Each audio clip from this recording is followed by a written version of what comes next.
Next time on a very spooky fine dining podcast, the season 1 finale, TGI Fridays the 13th. Oh, you betcha, pineapple's gonna hit the fan as Michael's son Juicy, or in this episode, Juice son Voorhees, goes on a murderous rampage, and no one is safe. It gets real spooky, it gets real bloody, and not everyone's gonna make it to the end of the episode. Who will live, who will die? Listen to Fine Dining, the search for the most mediocre restaurant in America, break down a trip to TGI Fridays based on the atmosphere, the service, and the food, and try not to be scared to death. Hear the thrilling finale of Fine Dining, Wednesday, October 25th, wherever you get your podcasts.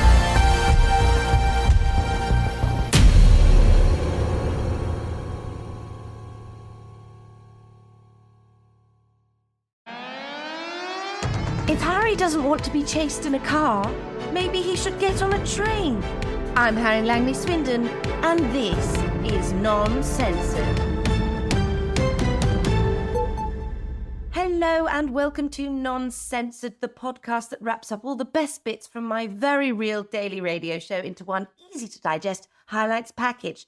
Now, this week we're giving you highlights from our comprehensive coverage of the National Conservatism Conference, which we were at all week, weren't we, Producer Martin? Yes, indeed. We spoke to the world's strictest teacher, Caitlin Babblingbrook, who spoke about how important discipline is. We spoke to historian Professor Dougal Moogal about the future of national conservatism. And Eshaan Akbar gave us his hot and spicy takeaway of the conference. We should say that our coverage of the National Conservatism Conference is brought to you in association with the Henry Ford Society of America, Hungary's Institute for Normal Families, and the French Le Pen Academy of Totally Normal Opinions for Normal People. It's just been such a wonderful week. You really felt that the spirit of Margaret Thatcher was with us, you know? Yes, it certainly felt like she was looking up at us and approving of everything she heard. Now, as ever, there was so much we didn't have time to include. For example, we had a wonderful feature about wild swimming, like you'd have in The Observer with Conservative MP Damien Green. Yes, sadly, we had to hold that material back until we're sure that we aren't liable for any illness. Well, fingers crossed that Damien makes a full recovery, and you can hear that sometime soon. We also had a brand new segment with Brendan Clark-Smith, where he explains how much more affordable life is if you just buy cheaper things. But unfortunately, he hadn't signed the release form to let us put that out and says he won't until we've offered him a better fee. Next week, we're recording a Time for Questions episode, so please do send in any questions you may have for Harriet, Eshaan, and me to noncensoredpodcast@gmail.com. But let's start with the esteemed historian Professor Dougal Moogal, who had some very interesting things to say at this week's National Conservatism Conference. Dougal Moogal, what a pleasure to have you here. I mean, I listened to you at the conference and I felt that it only scratched the surface of the wonderful views you have, and I can't wait to deep dive into them. Thank you. It's lovely to be in a place where people that have rational thoughts, reasonable discussions, are able to talk about tolerating other people. Yes. And looking forward to building a country that we want to live in. Yes, I thought what was wonderful is just meeting people who, like-minded individuals with the same views and the same beliefs, and, you know, everyone agreeing with you. And I thought, well, this is what debate should really be, isn't it? We're a congregation, and we've been looking for a church for a long time. And I feel like of course, there'll be people listening to this who are saying, oh, why aren't they looking for a mosque? Why aren't they looking for a Gurdwara or something like that? But I'm sorry to say, I'm sorry about this, but we were looking for a church. We live in this country, and we respect the values of this country. So we've come together, and it was really wonderful to see a flock in front of us, and we had the vergers and the curates all there. Hello, Mr. Moogal. This is Producer Martin. I was just wondering, there's some lovely imagery there about the church, but perhaps the comments that have made most of us stir from your speech were the ones that suggested that Nazi Germany was just was just them sort of mucking up nationalism? I mean, well, I understood when I made those remarks that they were controversial opinions, that they were things that people may not be comfortable about talking. But the difficulty is that people in this country now are being told that they mustn't have any pride in the things that their countries have done. They're feeling ashamed and they're feeling guilt of all of these things. We're holding so much baggage from the blob, who are telling us facts just because they're telling us that they are facts, that we should be ashamed of these things. But you look at the wonderful things that this country has done. You look at things like Section 28, for example, and making sure that children knew what sexuality was supposed to be. Wonderful things like that, wonderful things like the work we did in Kenya in the 1950s, the peacekeeping role that we have had in Northern Ireland, for example. From 1916, you look at when we sent our peacekeeping Black and Tan force to make sure that the people in Northern Ireland were safe. And we forget about all of these things and we focus on the so-called controversial things that the left would have us believe are negative things that this country has done. They're very good at spinning this round. Dougal, it's so interesting you say this because it just makes me think that we are often saviours. Absolutely. Who are white. And we're not allowed to be proud of that. That's the thing. And nowadays, and I'm sure many people will find this offensive, but if you take a boy and a girl, yes, I have gendered them. So the boy, let's say they are born in the southeast of England, they go to Eton and then they go to Oxford. The girl, let's say, is born somewhere in the north of England, is from a working class background, she's a little black girl. Now, which of these two children suffers more prejudice in their life? Which will have the fewer advantages? Well, I think I know where you're going with this. I would suggest that perhaps a black girl. Of course, from you would say that the north little of black England girl has fewer advantages, whereas actually, look at the little white boy who goes to Eton. What is he? Let's look at him. Is he going to break through and become the chairman of a multinational company? Is he going to be leader of a news organization? Is he going to be the prime minister?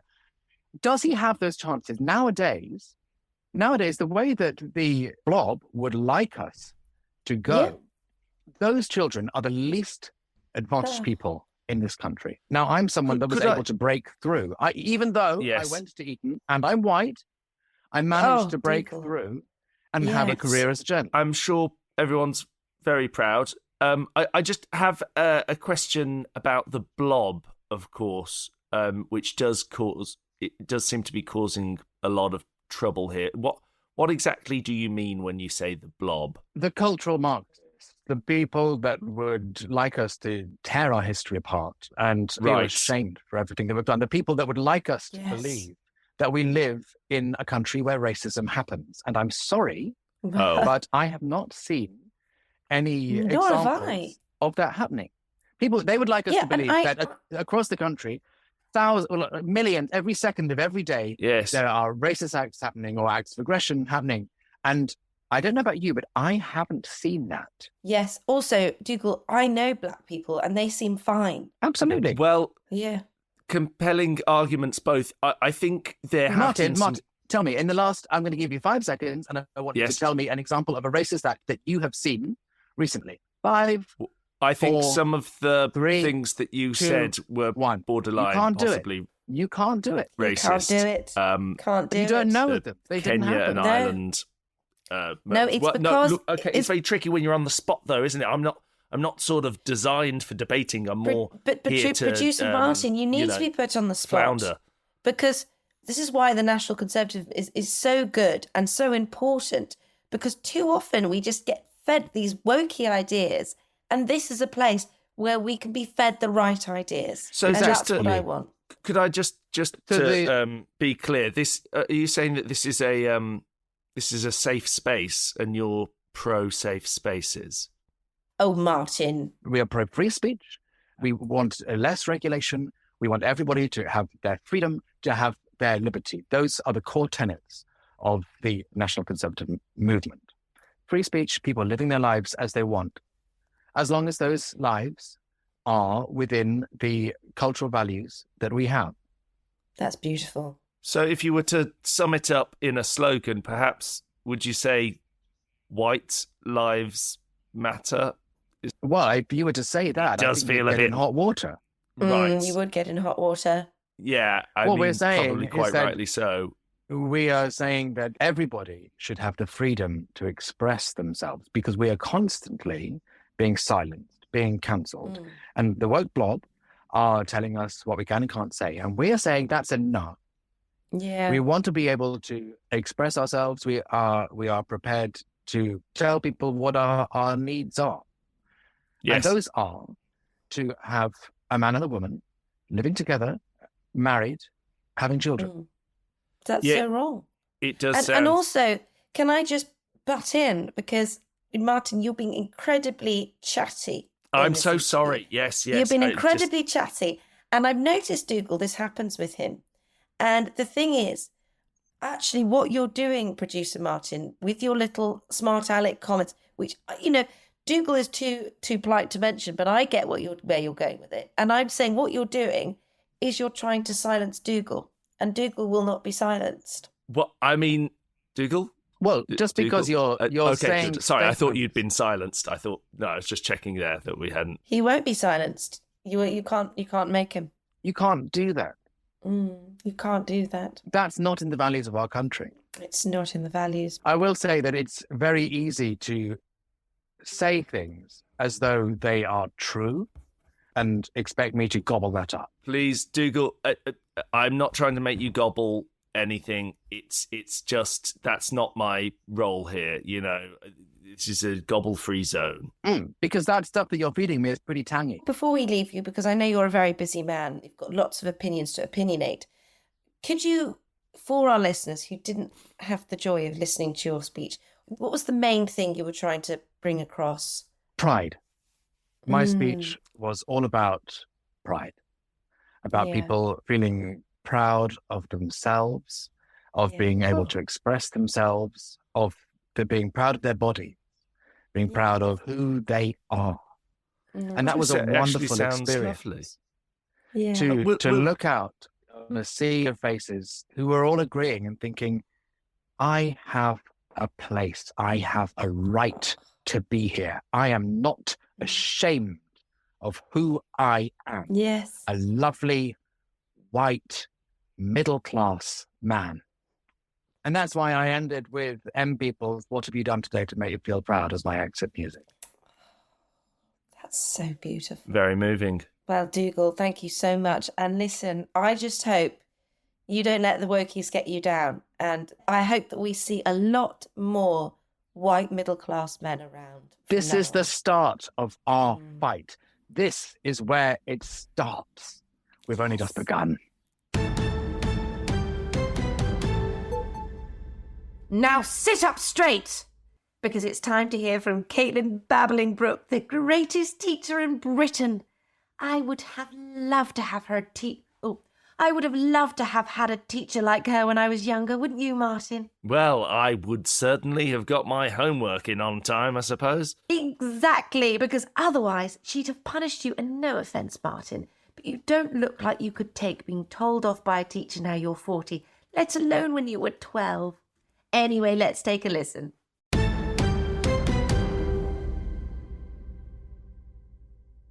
Caitlin, best headmistress in the world, I'm calling it. Oh, thank you. It's not about me. It's about the kids and about how well they do under my leadership. But thank you. Let's talk about the kids because, I mean, in your big speech, you spoke about the kids of today and where they're heading. And what do you think the main problems are now in education? It's wokeism. It's wokeism, and you can't argue with me on that unless you are the world's greatest head teacher, which I am.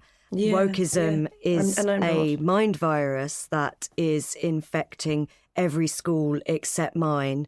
And it is a sad thing because those children will one day be running the country, especially with the GCSE results that I get. And if you have any argument with my methods, ask yourself, have you ever met anyone who is happy who has less than 10 GCSEs at grade 7 or above.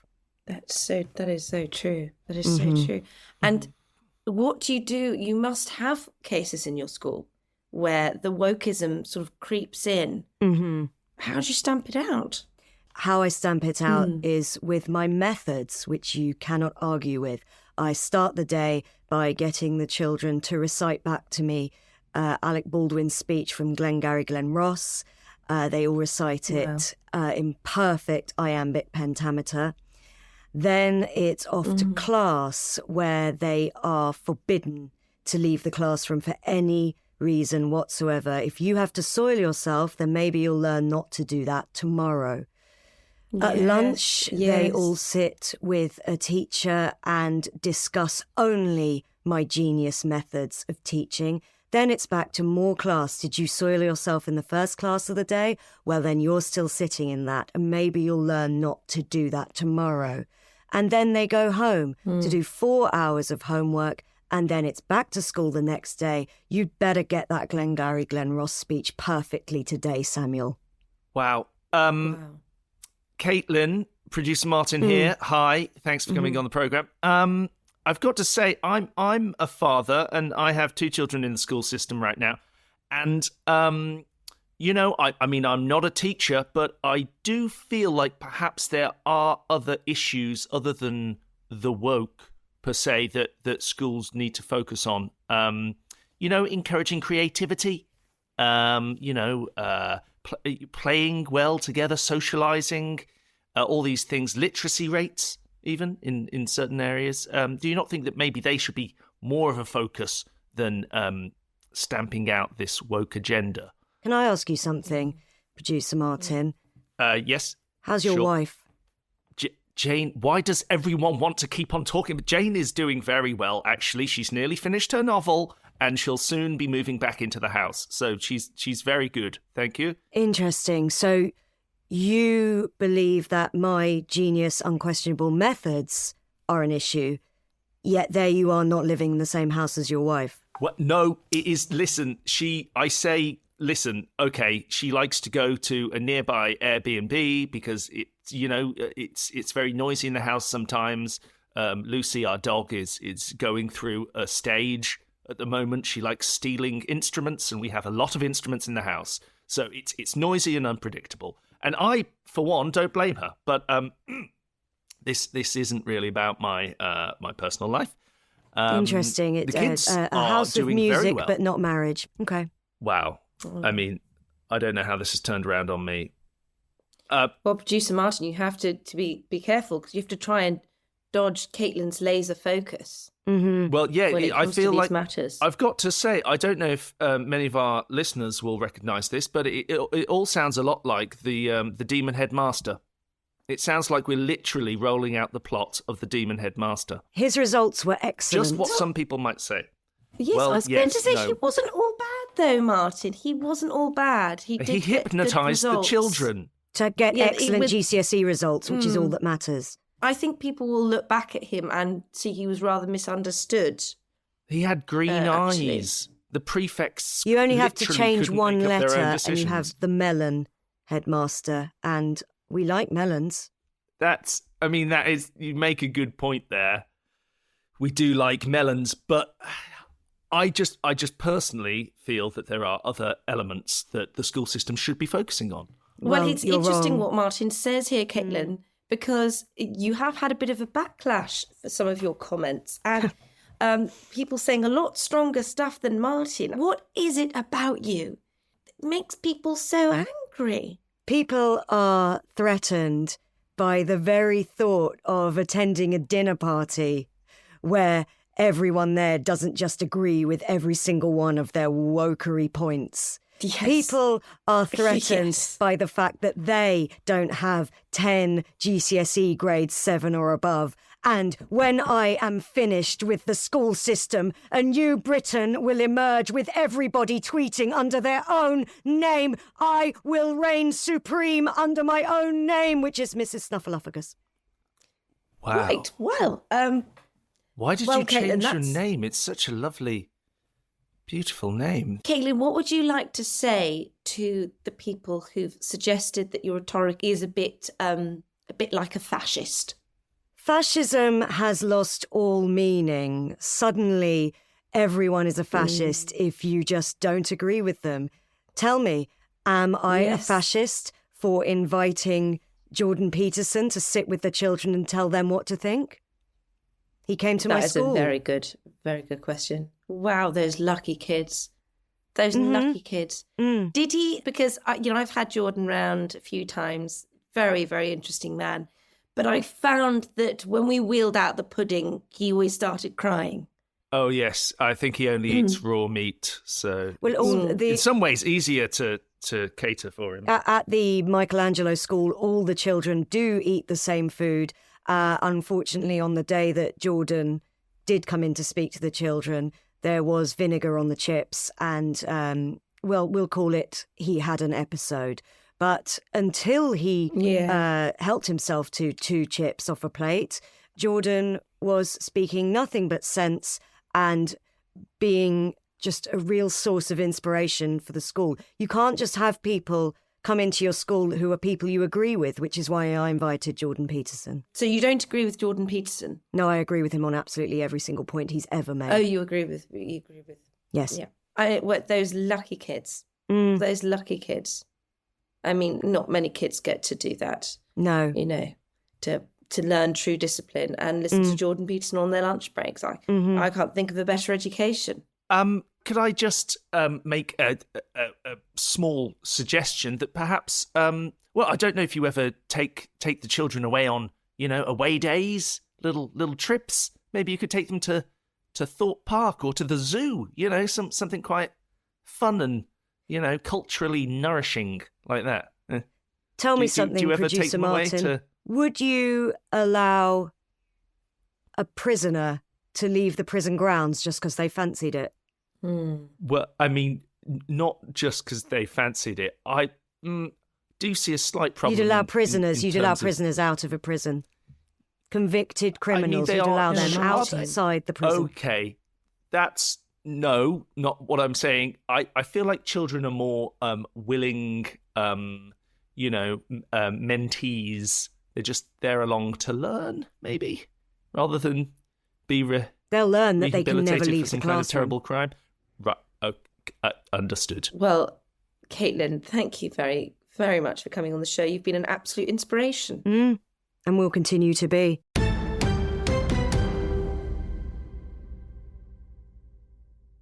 Finally this week, we got Eshaan Akbar's hot and spicy takeaway of the week. And I will just say, straight up, that there was a bit of a mix-up this week. Yes, and not for the first time.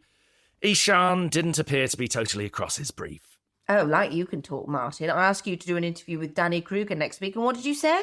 Well, yeah, that's just because next Thursday's the 25th of May, and I'm busy that night because I'm going to see Suze Kempner at the Leicester Square Theatre. Well, if you like that sort of thing, I suppose. But personally, I don't see why anyone would pay to see someone make them laugh when they could just stay at home and listen to podcasts that make them smile. Anyway, with his hot and spicy takeaway of the conference, here's Eshaan Akbar.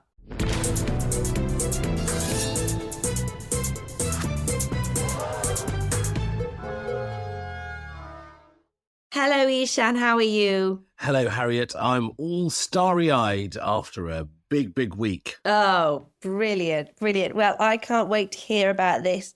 What is your hot and spicy takeaway of the week? Well, as you know, this week has seen a gathering of some of the biggest heavyweights in this country. Yes. And a lot have been made about some of the comments and, let's call them, performances that we've witnessed. Okay. And personally, my hot and spicy takeaway of the week is that this conference was much ado about nothing. You know, it was so much more, dare I say it, woke than one might have expected of such a conference. You know, a little person was given a little mask. The mask was bigger than him. And you just think it was a bit of a navel-gazing slap on the back. And then this Asian woman turned up. And I thought, oh, this is good. She's one of us. She'll have good things to say. Yeah. And she started banging on about how we need more Asian people. No, no. Eshaan, no, she didn't. No, she said we should keep them out. Keep the other ones out. No, she was saying that We need Eshaan, more. Can I just check? And she said we shouldn't feel bad about how we've treated them in the past. Was And she said this... that, so it's true because she's Asian, and I'm allowed to repeat it because she's Asian, and it was said by an Asian person. Yes, but then she said that the way Asian people haven't always had the opportunity to be treated badly. That's the thing with equality, is you need to be present and visible in order to be treated badly, and that's a good thing. Yeah. I think I see what's happened here. Eshaan, was the Asian lady that was speaking? Was it Mira Sayal? Is that? I think you might have been at the BAFTAs, mate. Is this the BAFTAs? Were people Eshaan? dressed particularly nicer than most conservatives do dress? Well, I mean, you can't just make a sweeping generalisation about how conservatives dress. I think they dress very nicely. Anne Widdecombe. But there was some pretty out there, fashionable. Yeah, there was lots of glitz. Yes. Yeah. Mira Sayal. Yeah. No, it was definitely Suella. Wasn't it? Okay, how No, about this? Was Eshaan, Sanjeev Bhaskar there? Because I think that's the classic. Oh, Probably the little wouldn't Asian have man. turned up to the... Well, I don't think he's that small. Yes, he was there. Yes, he was. Yeah, that's the BAFTAs. You're at the BAFTAs, mate. Yeah, that was the BAFTAs. I Eshaan. thought it was odd because I thought, God, Sanjeev, I didn't expect you to be so right about everything. Right. When I saw him, Well- I thought, you're with like-minded individuals. Like, I didn't know he was one of us. Yeah. I'll tell you what confused me here is because when they gave an award to the traitors, I thought that was a little in-joke. I thought, oh, that's funny. How is that an in-joke? Well, because, they're just like, we're being traitorous to the country. But they're not, obviously. But they're like, let's give ourselves the award. That's what people call us, traitors. Right. I'm just concerned, Producer Martin, and this is a question for you, why the non-censored budget has gone on sending Eshaan Akbar to the BAFTAs. I mean, Listen, you say at budget, this but point- it's an Oyster card. I just agree to whatever we share he that sends Oyster in. card, Eshaan, between the three of us. Yes, but it was just like every other bloody award ceremony I've been to with this godforsaken podcast. I was there for 7 hours, got nothing to eat. Oh. I was standing by the door. Well, yeah, that does happen sometimes. And the thing, I mean, how awful that you thought you were going to an evening of scintillating chat and opinions, and instead you got little wokey people and no hors d'oeuvres. See, this now makes so much sense because there was that interracial couple. What's their name? Rob and Romesh. Oh, They were right, there- yes. Yeah, and they were just like banging on about God knows what, and then all the what's her name? The football chairman woman. Waddingham, Karen I think. Brady. you're Waddington? talking about. Anna the Waddingham, sort that's of it. Sweetheart She of our was nation. there, yeah. and I thought, my God, is this what national conservatism has come to? I feel so much better because it was just a load of nonsense. It was just people. You'd gone straight into the wokey snake's pit. Yes, That's I where had you'd gone. air kisses left, right, and centre. Yeah. Right. Yeah. It's actually quite disgusting now that. I actually feel so much better now. Thank you so much for helping me realise that. Well, I mean, I don't know what to say. I mean, were we nominated for anything? Did we win anything? At least, you were there. You were representing. We didn't. I don't know what we could have gone up non-censored. for. Why'd you we're say not- like that, Eshaan? Listen, we don't need awards. This is non-censored. This is too dangerous a podcast, too dangerous a show for the mainstream media. Yeah. Right? Yeah, I suppose we are Our quite success dangerous. comes from no success in the mainstream. That's where it comes from. Yeah. Nice. They're too Nice. afraid to touch us. Too afraid to touch us. We are too hot to handle. Yeah. Yeah. Too Yeah. controversial just for speaking what people think. Yes. We're like Well, a I bowl mean- of beans in a microwave. Well, that's quite hot. Yes. know? How? When you grab a bowl, it's too hot, so you need a Oh. Yes, you want Yes. to remove the. You Yes. want to make sure there's a plate on top of us in case we, yes, gets too hot. get messy. But then you want to remove We're that like a plate to allow Hot some mug of airflow. coffee. Yeah. Yes, Hot go mug on. of coffee. Yeah. Yeah. We've got the water from you, Martin. Oh, Boring. nice. The milk No, from important, though. Harriet. It's not. Yeah. Nice, nutritious, and the coffee from me, brown. Oh, This is a wow. hot mug of coffee. it makes me think, though, I think there should be a new award ceremony set up. Yes. And I thought this as well with the National Conservative Conference this week. There should be a new awards that recognises people like us who are sticking it to the man. And by the man, I mean the common man, not the... Yes. The So man. you get the National Conservative, the Nat-C conference and the BAFTAs. Yep.